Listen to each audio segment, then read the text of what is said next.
로마서 3장 1절, 2절 말씀, 이 말씀을 통해서 말씀으로 사육하라라고 하는 제목을 정해봤습니다. 다른 어떤 날보다 제가 이 제목을 어서 오세요. 제목을 정하는데 가장 오랜 시간을 들인 것 같아요. 어떤 분들은 딱 보자마자 제목이 조금 거시기하다, 조금 뭔가 인격을 모독당한 느낌이다 라고 하는 생각을 가질 분들도 있을 겁니다. 제가 조금 고민했던 부분이 말씀으로 양육하라 라고 하는 제목을 정해야 되나, 사육하라 라고 하는 말씀을 제목으로 정해야 되나 고민을 많이 했거든요. 비슷한 말이지만 좀 많이 달라요.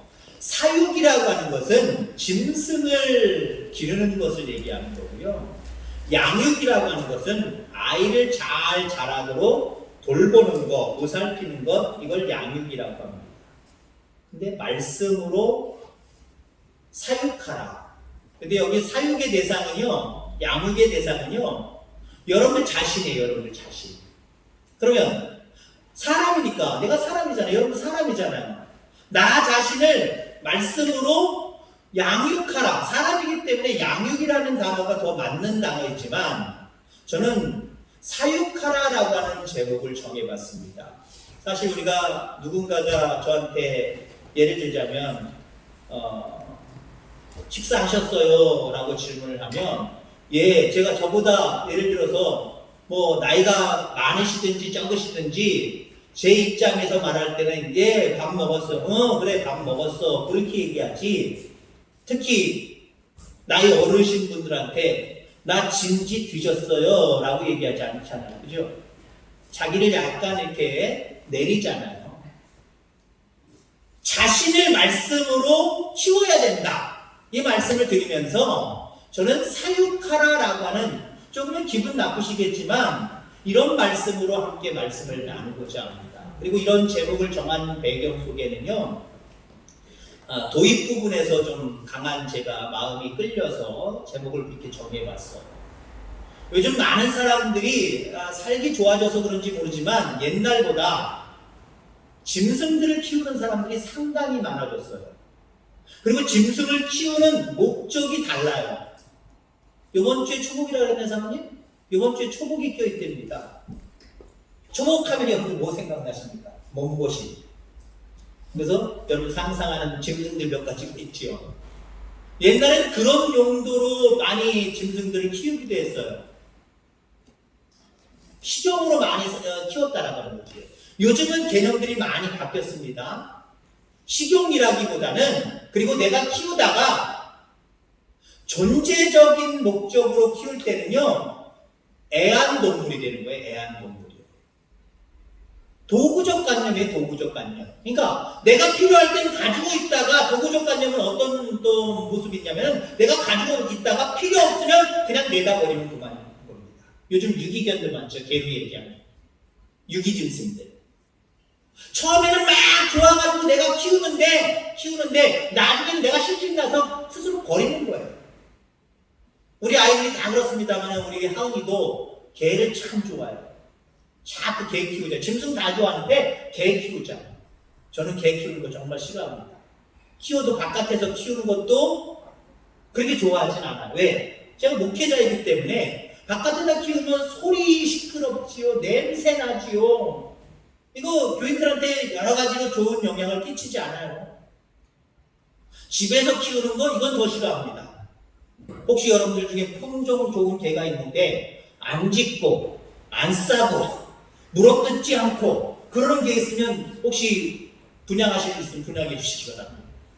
아우, 짖고 똥 아무 데나 싸고 오줌 아무 데나 싸고 뭐 가구들 막 물어뜯고 사람들 막 때로는 물어뜯고. 죄송하지만 제가 좀 혈기가 좀 있거든요. 우욱하고 올라가요. 우욱하고 올라와서 이놈의 새끼 나가! 그래서 저는 개 못 키워요. 안 키워요. 그럼 개는 어떻습니까? 짐승들 어떻습니까? 처음에 자기 필요에 의해서 데리고 와요. 그리고 애지중지 막 키웁니다. 그러다가 도구적인 목적, 소유적인 목적을 가지고 있는 사람들은요, 이거 필요 없으면 과감하게 버려요. 남 줘버려요. 아니 길거리에다가 그냥 버려요. 도구적인 모습 속에 애완견 이렇게 이야기하는 사람들이 있습니다만은 요즘에는 바뀌었지요.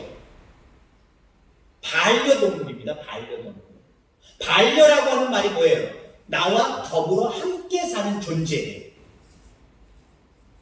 끝까지 나와 더불어 함께 사는 존재, 그 반려견, 개로 얘기하면 그렇게 보통 얘기해요.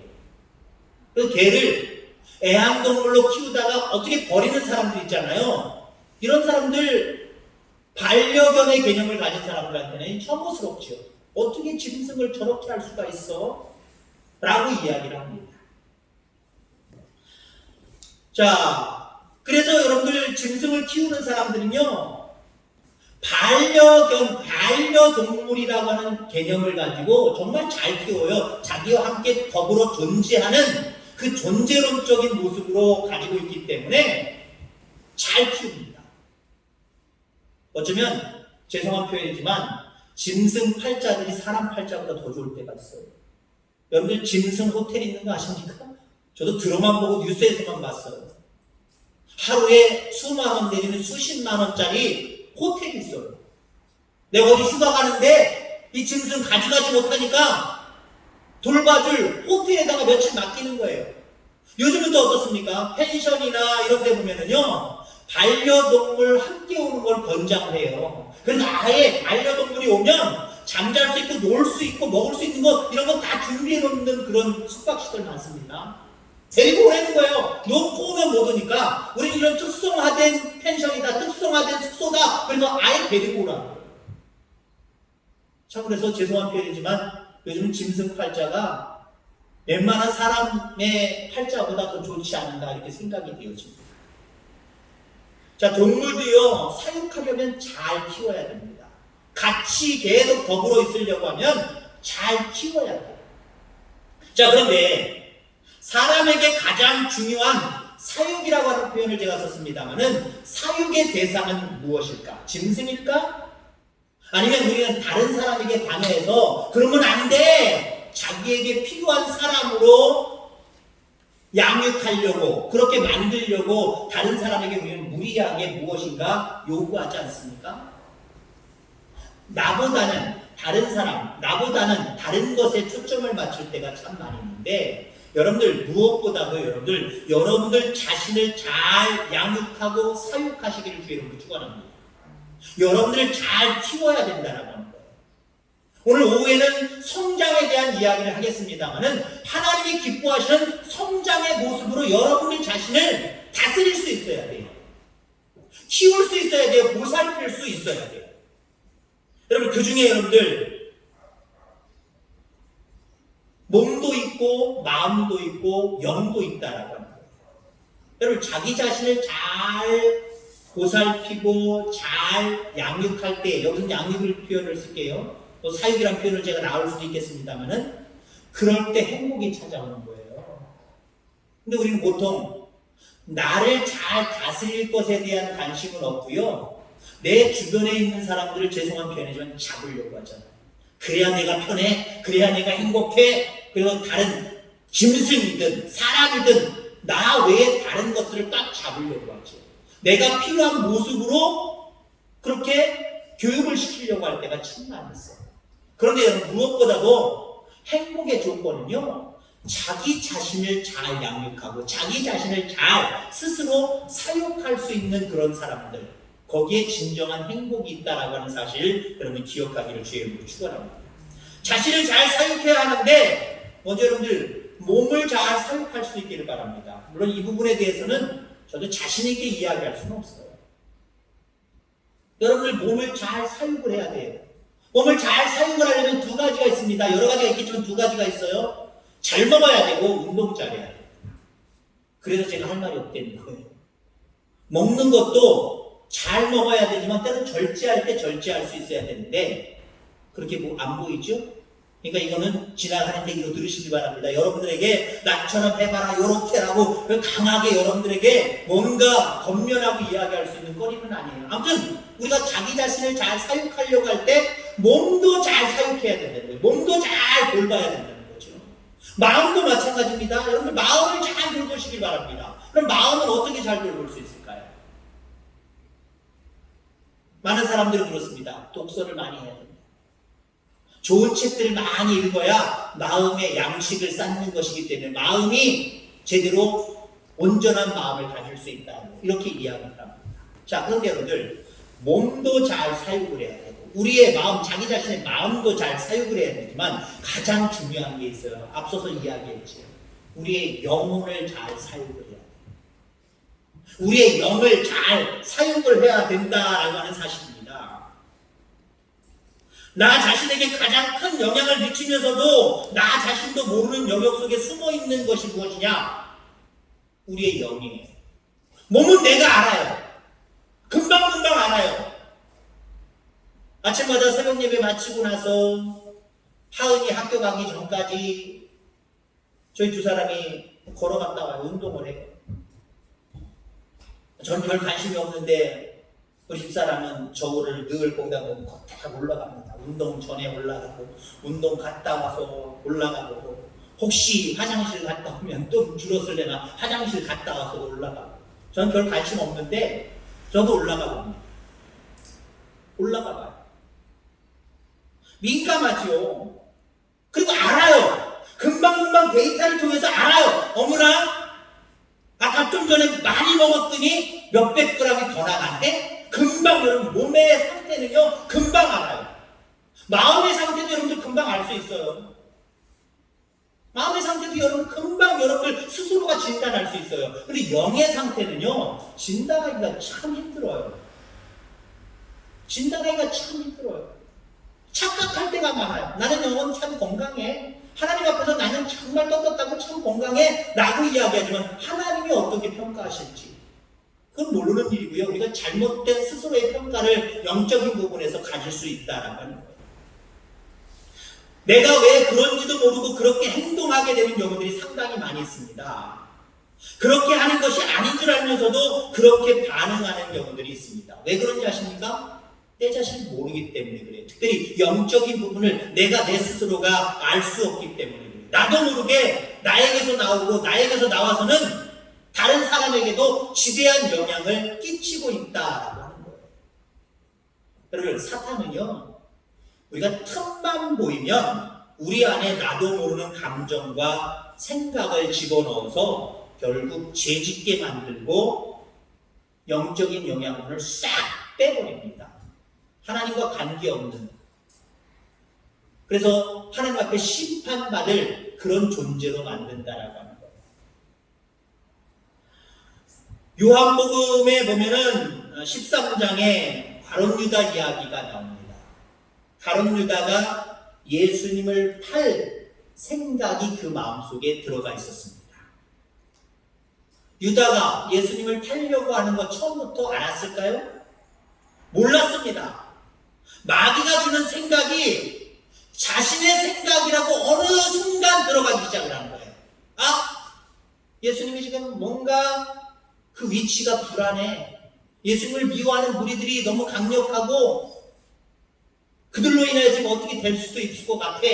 이런 걸 느끼니까 예수님을 팔고자 하는 생각이 들었어요. 근데 사실 가룟 유다는 자기 생각인 줄 알았어요. 근데 자기 생각이었을까요? 그 본문에 보면은요, 사탄이 그 마음속에 예수님을 팔려고 하는 생각을 집어넣었다라고 표현하고 있어요.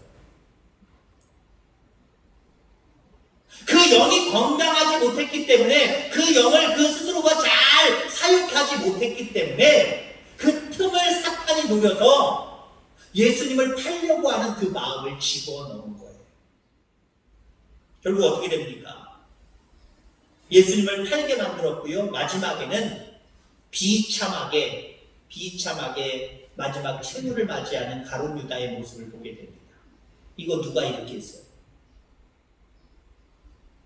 사탄이 그 마음속에 들어와서 그 마음을 영적인 좋은 것들은 다 빼버리고 나쁜 것들만 잔뜩 집어넣어서 결국 죽게 만드는 거예요. 죄송합니다. 죄송하지만 어떤 말씀 드리려고 그러면, 여러분, 반려동물이라고 생각하고 키우는 사람의 마음과, 죄송해요, 개장수의 마음은 완전히 달라요. 그죠? 개장수의 마음은요, 우리나라는 지금 그런 경우가 하면 큰일 납니다만은, 이런 어떤 개발도상국이나 이런 데 가면은요, 개들 같은 거 막 집어가고 막 훔쳐가는 사람들 많아요. 왜 훔쳐갈까요? 개장수의 관점으로 한번 보세요. 그 사람들이 먹이를 먹이고 뭐 하는 거 목적이 뭡니까? 개를 위한 거 하나도 없어요. 개들은 좋대요, 처음에는. 자기들을 위해서 밥을 주고 막 그러고 좋은 주인이라고 주인만 오면 막 꼬리 흔들고 난리가 납니다. 근데 나중에는 어떻게 해요? 나중에는요, 좋은 영양분의 음식을 주지 않냐고 마지막 잡을 때쯤에는요, 막 물을 먹인대네요. 왜요? 무게 많이 나가죠. 그러고 죽인다는 거예요. 사탄과 똑같아요. 사탄과 똑같아요. 사탄이 여러분들 사랑한지 아십니까? 물론 사랑으로 다가와요. 이게 예수님의 사랑인가? 라고 착각할 정도로 사랑으로 다가와요. 근데요, 결국은 사탄은 우리의 영을 쏙 빼먹고 그 빼먹은 자리에 가룟유다의 경우를 보면은 예수님을 팔 생각을 집어넣는 거고요. 죄악스러운 마음들을 우리의 영에 집어넣는 거예요. 그래서 어떻게 하는 거예요? 하나님과 멀어지게 만들고 죄짓게 만들고 결국에는 불행한 최후를 맞이하게 하는 것, 그게 사탄의 전략이다라는 사실을 여러분 기억하시기 바랍니다. 여러분들, 사탄의 모습은요, 마귀의 모습은요, 대단히 집요해요. 주님이 우리를 부르시는 그 순간까지 계속해서 이런 도전은 우리에게 계속 올 겁니다. 능히 이겨낼 줄 아는 저와 여러분들 다 되기를 주의 이름으로 축원합니다. 내가 나의 영을 관리하지 않고 방치하면 마귀가 내 영을 관리하고 사육하기 시작을 합니다. 내 영이 무엇으로 양육되고 무엇으로 사육되기를 원하십니까? 누가 내 영을 사육하기를 원하십니까? 요즘 우리나라 많은 사람들한테 나도 대한민국 국민이 되고 싶다고, 나도 한국 가서 살고 싶다고, 우리가 정말 이렇게 되는 일본 사람들도 요즘에는요, 자기 자신들은 몰라도 내 자식들은 반드시 한국으로 보내서 한국에서 키울 거라고 요즘 그런 얘기가 나와요. 우리 한국 사람들 다는 아니겠지만 많은 사람들이 내가 대한민국 국민이라는 게 자랑스럽다는 얘기가 요즘은 종종 나와요. 왜요? 이 코로나로 인하여서 대처하는 여러 가지 모습들이 너무나도 다르거든요. 물론 다 잘하는 건 아니에요. 다 잘하는 건 아니지만 보편적으로 그런 부분들이 많이 있다라고 하는 거죠. 여러분, 누가 내 주인이냐라고 하는 게 상당히 중요해요. 누가 내 영을 붙들고 있느냐 대단히 중요하다는 거죠. 하나님이 붙드시게 하셔야 됩니다. 사탄이 붙들면 안 돼요. 자, 그래서 오늘은 어떻게 하는 것이 내 영을 잘 사육하는 것일까 라고 하는 부분을 함께 생각을 보고자 합니다. 사육이라는 말을 쓴 이유 중에 하나가 또 뭐냐면요, 바울은 자기 자신을 주님 앞에서 죄인 중에 괴수라고 이야기를 했거든요. 우리는 죄 많은 자들입니다. 죄 많은 자들은요, 저는 그렇게 생각을 해봤어요. 짐승보다 못하다. 짐승은 죽으면은요, 죄 짓다가 죄를 짓든 어찌 됐든 짐승은 죽으면은요, 심판당해서 지옥 가진 않아요. 근데 우리 인간은 어때요? 죄인의 괴수로 계속해서 죄 속에 살아가다 보면 우리는 하나님 앞에 심판받아서 지옥까지 가는 사람들이에요. 그러니까 어쩌면 우리는 짐승보다 못해요. 죄졌을 경우에만. 그런 관념으로 바라볼 때는 나도 내 스스로 나를 잘 사육해야 되겠다라고 하는 그런 부분이 들어서 사육이라는 단어를 썼던 겁니다. 자, 어떻게 하는 것이 내 영을 잘 사육하는 것일까? 두 가지만 말씀드리려고 합니다. 물론 본론적으로 얘기하면 사실 하나예요. 내 영의 양식은 오직 하나님의 말씀이다. 이걸 여러분들 기억하시기 바랍니다. 아까 건강의 문제, 어떤 양식을 그 양을 어떻게 조절하고 어떤 양식을 먹느냐에 따라서 달라져요. 여러분들 저쪽 아프리카나 이런 아이들, 그런 아이들은요 물을 먹더라도 어떤 물을 먹어요? 몇 킬로씩이나 가가지고 죄송하지만 그 똥물 같은 거 더러운 물들, 짐승이 막 똥도 싸고 같이 먹는 그 물들 막 바닥 긁어가지고 우리가 보기에도 느리끼리하고 이상한 물들, 그 물 가져다 먹어요. 같은 물을 마시는데 그 물을 마신 아이들은요 성장이 다르고요 질병이 많아요. 근데 좋은 물을 마시는 사람들은요 달라요. 다르다니까요. 요즘 우리나라가 코로나로 인하여서 좋아진 것 중에 하나가 뭐냐면, 세계적으로도 그렇죠. 우리나라 특히 병원 입원하는 환자들이 한 30%가 줄었답니다. 물론 어떤 통계인지 모르지만, 어떤 기준을 가지고 통계를 잡은 건지 모르지만 30%가 줄었대요. 그러면서 거기 뉴스를 전하는 사람들이 손 씻는 습관, 이것 때문에 그만큼 병원균들이 우리의 몸으로 침투하지 않아서 아파하는 사람들이 줄었다는 거예요. 여러분 코로나 끝나도 이거 잘 하시기 바랍니다. 수시로 하시길 바랍니다. 개인적인 위생을 위해서. 여러분 우리의 영은요 하나님의 말씀을 먹고 살아야 건강해질 수 있는 거예요. 다른 거 먹어서는 안 돼요. 얘네 식물들이요 식물에 따라서 물을 주는 양이 달라요. 먹이를 주는 양이 달라요. 무조건 많이 준다고 좋은 것도 아니고 무조건 안 준다고 해서 좋은 것도 아니에요. 여러분 우리의 영은요 하나님의 말씀으로 살게끔 하나님이 그렇게 만들어 놓으셨다라고 하는 거예요. 오직 하나님의 말씀만 먹는 그런 모습이기를 바랍니다.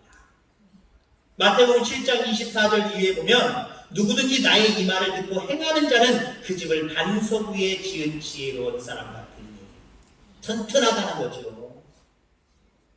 말씀을 듣고 그 말씀 위에 자기의 영을 가져다 놓는 사람은 튼튼하다는 거예요. 견고하다는 거예요. 건강하다는 거예요. 여러분 하나님의 말씀을 내 영에게 먹이는 것이 거룩한 사육입니다. 말씀 먹일 때 잘 먹일 수 있기를 바랍니다.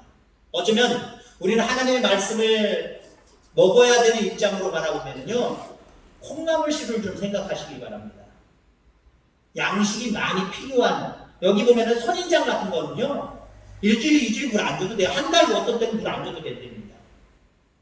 근데 여러분들 물이 많이 필요한 열대식물 같은 것들, 아니면 수생식물들이 있어요. 물 속에서 자라는 거. 얘네들 물은 없으면 절대 안 돼요.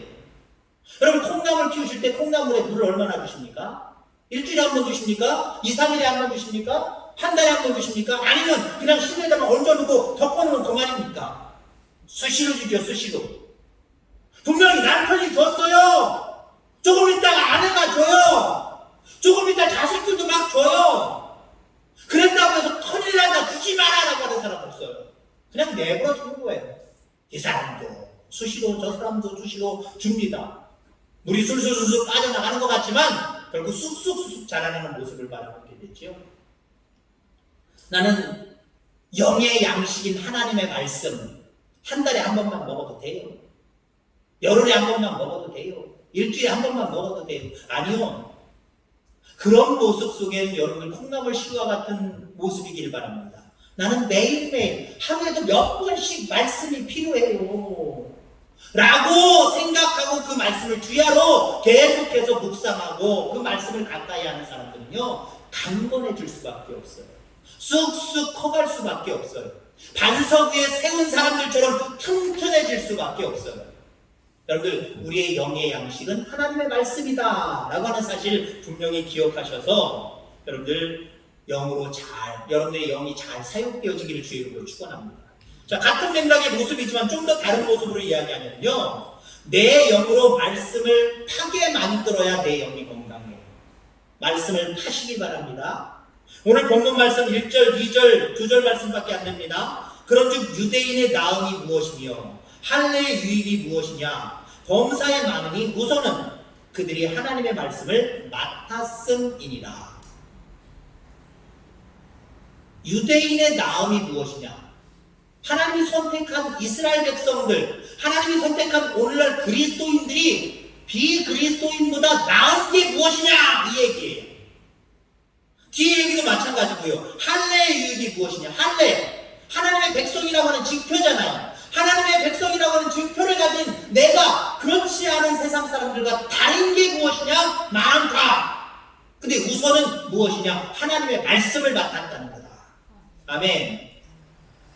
하나님, 나 이 땅에 살아가면서 예수님 안 믿는 사람들보다 뭔가 나은 것을 보여주시는데 하나님, 그러니까 물질 주세요. 그러니까 뭐 주세요, 뭐 주세요, 뭐 주세요. 우리는 거기에 마음을 많이 갖고 있죠. 그런데 여러분들 가만히 생각하면요, 이미 나는 믿지 않는 세상 사람들과 너무 다르게 우리를 티나게 하나님이 사랑해 주시고 축복해 주시고 계세요. 우선은 하나님의 말씀을 맡았기 때문이 됩니다. 눈에 보이는 자꾸 축복 때문에 여러분들 현혹되고 이상하게 여러분 생각하지 마시고요. 내가 하나님의 말씀을 맡은 사람이다. 그래서 나는 세상 사람들과 다른 사람이다. 여기서 여러분들 자부심을 느끼고 자랑을 가질 수 있는 저와 여러분들 되기를 주의 이름으로 축원합니다. 여기 맡았다라고 하는 게 뭘까요? 맡았다. 그냥 주라는 의미가 아니에요. 누가 물건을 맡겼으니까 그냥 내 옆에다만 잘 놓고 있는 거, 그걸 얘기하는 게 아니에요. 여기 맡겼다라고 하는 모습은, 맡았다라고 하는 모습은 그것을 가지고 무엇인가를 하라는 의미예요. 달란트를 주인이 어디 가면서 종들한테 주었어요. 맡긴 겁니다. 종들한테 맡긴 거예요. 거기에 책망받은, 한 달란트 받은 종이 뭐라고 얘기합니까? 그리고 어떻게 행동합니까? 그냥 주인이 주니까 맡았어요. 맡았는데 그냥 옆에 둔 것처럼 땅속에 묻어놓고 주인이 왔을 때 그대로 여기 있습니다. 맡은 그대로 여기 있습니다. 맡은 그대로 한 달란트만 주인에게 줬어요. 칭찬받았던 2달란트와 5달란트 받은 사람들은 어떻게 됐습니까? 어떻게 했습니까? 그거 가지고 이윤을 남겼어요. 그것 가지고 이윤을 남겼어요. 그러니까 주인이 와서 칭찬을 합니다. 더 많은 것들을 그에게 줍니다. 그거거든요. 우리가 맡았다라고 하는 것은요, 그냥 내버려두라는 얘기가 아니에요. 그걸 가지고 살려는 거예요. 그걸 가지고 살려는 거예요. 하나님의 말씀이 영의 양식인데, 우리가 내 자신을 잘 사육하기 위한 양식이 바로 하나님의 말씀인데, 이 말씀을 그냥 내가 이렇게 성경책만 끼고 있으면 되는 거냐? 말씀을 좀 한번 듣고 그냥 그렇구나, 아멘, 이 정도로 돼서 끝나는 것이냐? 그게 아니라요, 여러분, 말씀을 맡았다라고 하는 것은 그 말씀대로 살아내는 거예요. 말씀을 그래서 계속해서 파라는 거예요. 여러분, 유대인들의 특징이 있습니다. 유대인들의 특징은요, 하나님께서 주신 말씀에서 뭔가 나올 것이다 라고 하는 기대가 대단히 커요. 한번 성경책을 잘 보세요. 계속 보시고 싶어요. 뭔가 나올 것 같은데, 뭔가 나올 것 같은데, 이런 생각 가지셔야 돼요. 우스갯소리지만 진짜로 이 하나님의 말씀만 보면, 이 말씀만 내가 기억하고 이 말씀만 잘 가지고 있고 이 말씀대로 살면 여기서 뭔가 나올 것 같은데 자꾸 그런 마음으로 이 말씀을 향하여 여러분의 영이 그렇게 사모하시길 바랍니다. 진짜 나와요. 아멘. 진짜 나온다니까요. 유대인들은요, 야, 이 성경책에서 분명히, 하나님의 말씀에서 분명히 뭐가 나올 거야 라고 하면서요, 파고 계속 봤어요. 어떻게 봤을까? 구체적인 이야기입니다만, 읽어서 파고, 들어서 파고, 묵상해서 파고, 암송해서 파고, 서로 모여서 토론하고 연구하면서 파고, 그대로 살아보면서 실천하면서 파고, 벌써 제가 거론한 것만 해도 6개입니다. 여러분, 하나님 말씀 파시기 바랍니다. 그럼 그 하나님의 말씀에서 여러분들이 영이 잘 되고 강건해지는 놀라운 것들을 거기서 만나게 돼요. 요한 3서에서도 보면은 내 영이 잘 되니까요, 범사가 잘 되고 강건해지는 역사까지 파급 효과가 나타나게 됩니다. 그래서 영이 잘 돼야 된다는 거예요. 그래서 여러분들 영을 잘 다스려야 된다는 거예요. 여러분들도 하나님의 말씀을 맡았습니다. 하나님께서 여러분들에게 말씀을 맡겼습니다. 여기서 뭔가 나옵니다. 아멘. 여러분들도 유대인들처럼 파고 더 있으면 더 얘기해 보시고요. 파시기를 바랍니다. 실질적으로요, 유대인들은 이렇게 성경을 파니까 어떤 현상이 나타나냐면은 정말 말씀에서, 하나님의 말씀에서 온갖 축복과 기적을 맛보는 그런 유대인들의 모습이 성경에 나오는 모습을 바라보게 되죠. 돈을 파도 얻지 못하는 부유함이 말씀에 있더라라고 유대인들은 이야기합니다. 학문을 통해서 파지도 못했던 지혜가 하나님의 말씀을 통해서 나오더라라고 이야기합니다. 실질적으로 여러분은 어떻습니까? 요셉이 꿈을 해석하는 거 보세요.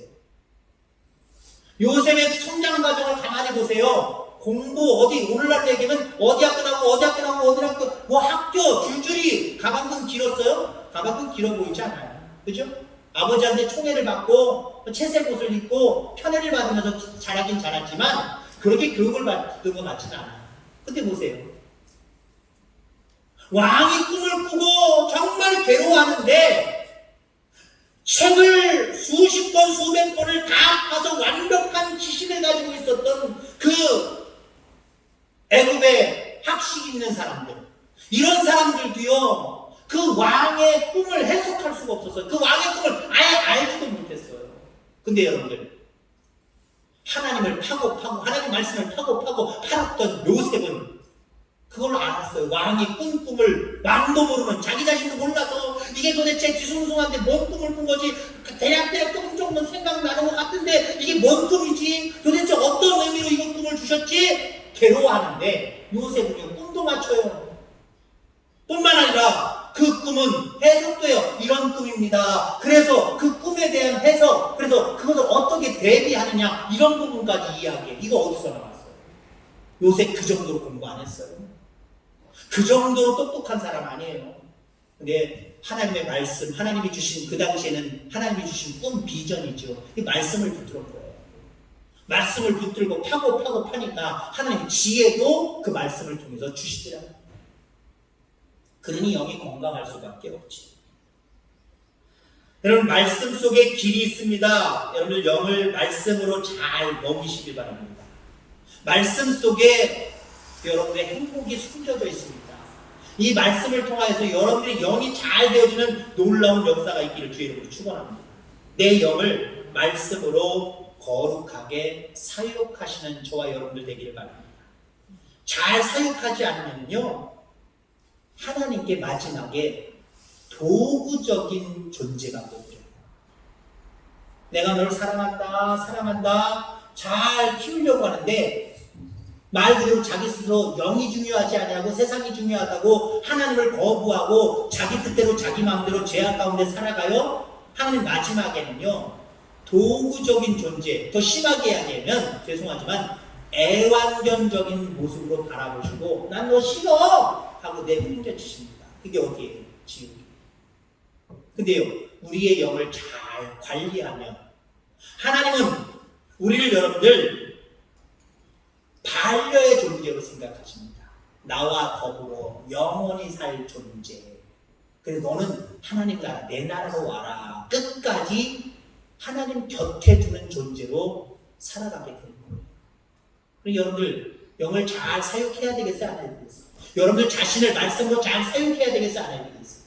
말씀으로 여러분들 자신을 잘 사육하여 이 땅에서도 하나님이 주시는 은혜 가운데 살고 또 마지막에는 하나님과 더불어 함께하는 영원히 축복받는 여러분들 다 되기를 주의 이름으로 축원합니다. 하나님 아버지 감사합니다.